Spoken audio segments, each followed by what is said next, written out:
Meet Felicia Tendo, a mother of 3 who was forced to relocate to Kenya from Cameroon by circumstances. She had given birth to children with hearing impairment, which brought a lot of issues in her family. Basically, I had to come to Kenya because of my children. My 3 children have special needs, and specifically they are deaf, hearing impaired. 2 boys and a girl. The first is Gerard, the second is Sammy, and the last is Victory. They were all born hearing impaired.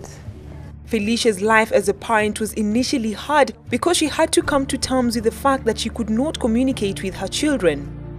It's very challenging, a mother of children with special needs, because the first thing is when you're pregnant, the last thing you want to think of is that you're going to have a child with a special need.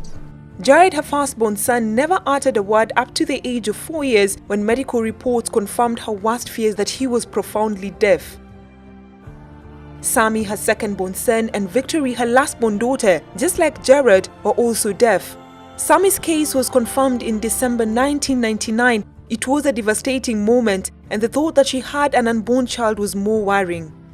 Gerard had already been diagnosed deaf, and here was I with Sammy, 2.5 years old. He's also diagnosed deaf, and I'm 5 months pregnant.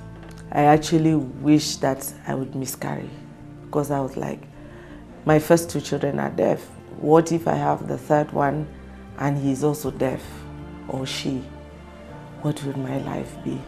Felicia was forced to relocate to Kenya 12 years ago after failing to find a health institution that deals with cases of children with hearing impairment in Cameroon.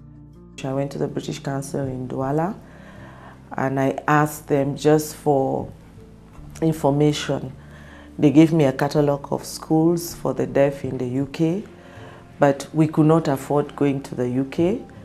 So I wrote to those schools and I asked them if they work with any schools in Africa, because we could manage something within Africa. And I got the response that the best schools were in Kenya. Before relocating to Kenya, Sammy had to be separated with his brother Jared, as family members thought that it was the only solution to make him speak. She now had 2 options. One was to have Sammy, Jared, and Victory learn sign language or have them learn spoken language. They are not going to have a world of their own. That is one of the reasons why I also opted for spoken language. It's because the world out there, each person has their place in the world. If I shield the children, I will never be there. I will not be there all the time for them. They are growing up. They have to find their place in society. Well, some parents are too shy to let the community know that they have children with disability, but what they need to know is that disability is not inability, and the community also needs to know that every disabled person has a contribution to give to the society. Her life was never an easy task in Cameroon, given the fact that the section of the society discriminate people with special needs. There are some people who even said, I must have done something, that is why I'm being punished by God. There was so much people said so many bad things. In fact, it had even become a problem within the family. Is it from my side? Is it from my in-laws? The in-laws are trying to blame me. My family is also trying to blame my husband's family. However, her kids will always remain her source of pride. Despite the challenge they face, the children have decided to nurture their talents with support from their mother.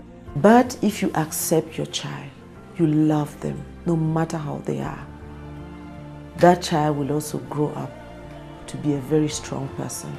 My children, I'm so proud of them. People always ask me, what have you done to these children? They don't seem to have any complex. They don't have this, they don't have that.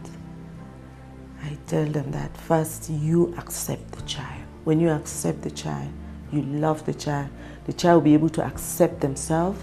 Tomorrow we bring you part 2 of the story as to why Felicia decided to open a school for the deaf, why the government needs to invest more on persons with special needs, and how Jared has decided to impact lives with his talent.